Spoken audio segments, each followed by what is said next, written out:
ये आ गया compensatory marks for loss of time कि जब समय बीता, जो समय खराब हुआ उसके कंपनसेशन में कितने नंबर दिए। Few writ petitions were filed by the candidates of NEET UG 2024। कुछ लोगों ने रिट डाली नीट यूजी 2024 से, कुछ honourable high court of Punjab and Haryana पे। ठीक है, कहां पे डाली? पंजाब और हरियाणा पे, दिल्ली पे, छत्तीसगढ़ में, raising concerns of loss of exam time during the conduct of NEET exam at few centres. तो कुछ कुछ सेंटर्स के बच्चों ने एक पिटीशन डाली। कहां कहां के बच्चों ने डाली? पंजाब के बच्चों ने डाली, और कहां की डाली? हरियाणा के बच्चों ने डाली, और कहां की डाली? दिल्ली के बच्चों ने डाली। इन सब लोगों ने बोला कि हमारा लॉस ऑफ टाइम हुआ है। इन स्टेट्स ने बोला कि हमारा लॉस ऑफ टाइम हुआ है। छत्तीसगढ़ ने डाली, इन सब ने बोला कि हमारा लॉस ऑफ टाइम हुआ है। तो जो कंसर्न रेज करेगा उसी का कंसीडर किया जाएगा।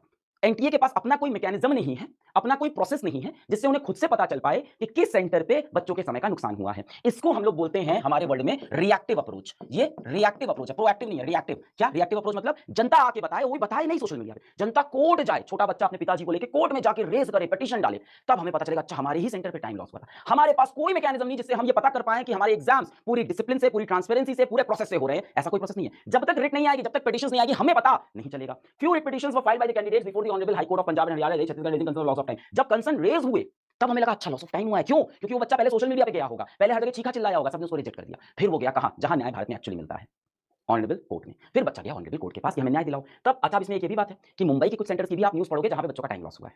यस, महाराष्ट्र के भी आपको 2 से 3 जगह ऐसी मिलेगी जहां पे टाइम लॉस हुआ है। इनके ऊपर न्यूज़ आर्टिकल्स भी हैं जो मैंने 2 दिन पुरानी वीडियो में रात में कवर किया था, उसका लिंक लगा देंगे हम लोग नीचे। तो वहां पे भी टाइम लॉस हुआ था, पर उन बच्चों ने शायद कोर्ट तक वो नहीं पहुंच पाए, ऑनरेबल कोर्ट तक नहीं पहुंचे, तो हमने कंसीडर नहीं किया है। हमें कहीं से रिपोर्ट नहीं हुआ है जब तक कोर्ट से नहीं आओगे। ठीक है, तो पहली बात तो जो संशय की यहां से सबसे पहला मेरा क्वेश्चन अब यहां से स्टार्ट होता है कि 4 सेंटर्स के बच्चों ने, 4 स्टेट्स के बच्चों ने, 3 स्टेट्स और 1 यूनियन टेरिटरी के बच्चों ने जाके पिटीशन दायर की। शायद वो कर पाए, शायद वो इतने कैपेबल थे या नंबर में इतने ज्यादा थे कि उनको कंसीडर किया गया किसके लिए? लॉस ऑफ टाइम के लिए। लॉस ऑफ टाइम के लिए सिर्फ इन लोगों को कंसीडर किया गया। बाकी जिन सेंटर में लॉस ऑफ टाइम हुआ उसके बारे में नहीं पता है, कुछ नहीं पता है। क्या हुआ कि नहीं हुआ, कैसे भाई? कोर्ट में जाओ, कोर्ट से आएगा तो माना जाएगा। ठीक है, the only point you have the concern raised by the candidates to the writ petitions and representation submitted to NTA required careful consideration. उन्होंने केयरफुली देखा है उसको, केयरफुली उन्होंने देखा, अच्छा ठीक है लॉस ऑफ टाइम हुआ। Therefore a grievance redressal committee consisting of eminent experts from the field of examination and academia was constituted to look into such grievances representation and to submit it's recommendation. तो भाई फिर एक बहुत ही बेहतरीन Avenger जैसी एक team बनी, consisting of eminent experts from the field of examination and academia. बहुत जो एकेडमिक्स में अच्छे थे, एमिनेंट लोग थे, उनकी एक टीम गठित होती है। क्या नाम है उसका? Grievance redressal committee. मैंने फिर से बोला, इसका मतलब क्या है? रिएक्टिव अप्रोच है कि ग्रीवियंसेस हैंडल करने की टीम है, कि ग्रीवियंसेस आए हैं, आप इसको हैंडल करते हैं। बट इतना बड़ा सिस्टम है, इसमें मैं ब्लेम नहीं करूंगा, कुछ जगह जो सही है वो भी बोलूंगा। जब आप 23 लाख बच्चों का एग्जाम करा रहे हो तो ऐसी ग्रीवियंसेस टीम रखनी होती है। एंड एक चीज के लिए सिर्फ आज एनटीए को मैं अप्रिशिएट करूंगा, वो है कि रिप्लाई दिया। जब हम लोग ने शोर मचाया, आवाज उठाई, तो रिप्लाई दिया। और एक और चीज के लिए अप्रिशिएट करूंगा कि पॉइंट वाइज रिप्लाई दिया, एक एक पॉइंट कवर किया। कट ऑफ नीट यूजी, उसके बाद compensatory marks for loss of time, तो एक एक पॉइंट को कवर करके रिप्लाई तो किया है इन्होंने, हर एक छोटे छोटे पॉइंट को कवर किया। आगे बढ़ते हैं कि इस खेल में क्या हुआ। चलो आगे चलते हैं। याद रखना 4 ही स्टेट के अंदर, 3 स्टेट और एक यूनियन टेरिटरी के अंदर ही टाइम लॉस हुआ है, बाकी आपका हुआ है तो कोर्ट जाइए अभी। The committee considered grievances representation on the basis of factual reports. तो कमिटी ने क्या देखा? अब कमिटी का लंबा सा नाम है, उसको छोड़ देते हैं। मान लेते हैं एक कमिटी है जिसमें बहुत ही बेहतरीन एकेडमिक्स के लोग हैं, एमिनेंट लोग हैं, ये ब्यूरोक्रेट्स होंगे, बहुत अच्छे आईएएस वगैरह होंगे इसके अंदर, ये बहुत अच्छे लोग होंगे definitely. Factual reports of the functionalities and CCTV footage from concern exam centre, the loss of examination time was ascertained. Okay, तो हमें कैसे कंफर्म हुआ कि बच्चे का लॉस ऑफ टाइम हुआ है? एग्जामिनेशन हॉल के अंदर जो सीसीटीवी कैमरा लगा होता है, हमने उसको मॉनिटर किया इन सभी सेंटर्स का। हमने नहीं, कमिटी बैठी, कमिटी ने सबके जितने भी एग्जामिनेशन सेंटर में लॉस ऑफ टाइम रिपोर्ट हुआ था, तो वो कमिटी बैठी और उसने देखा अच्छा आपके एग्जामिनेशन सेंटर में लॉस ऑफ टाइम है, तो सीसीटीवी फुटेज चेक कर रहे हैं कि पेपर कब बट रहा है, कब नहीं बट रहा है, पेपर हाथ में 2 आ गया है, 1 आ गया है। और इस तरह से हमने कंफर्म किया, असर्टेन किया कि हाँ यहाँ पे लॉस ऑफ टाइम हुआ है, कि हमको ये चीज श्योर हो गई कैमरे में देख के कि यहाँ पे लॉस ऑफ टाइम बच्चों का हुआ है, पेपर देर से आया और हमने इसका पूरा रिपोर्ट बनाया।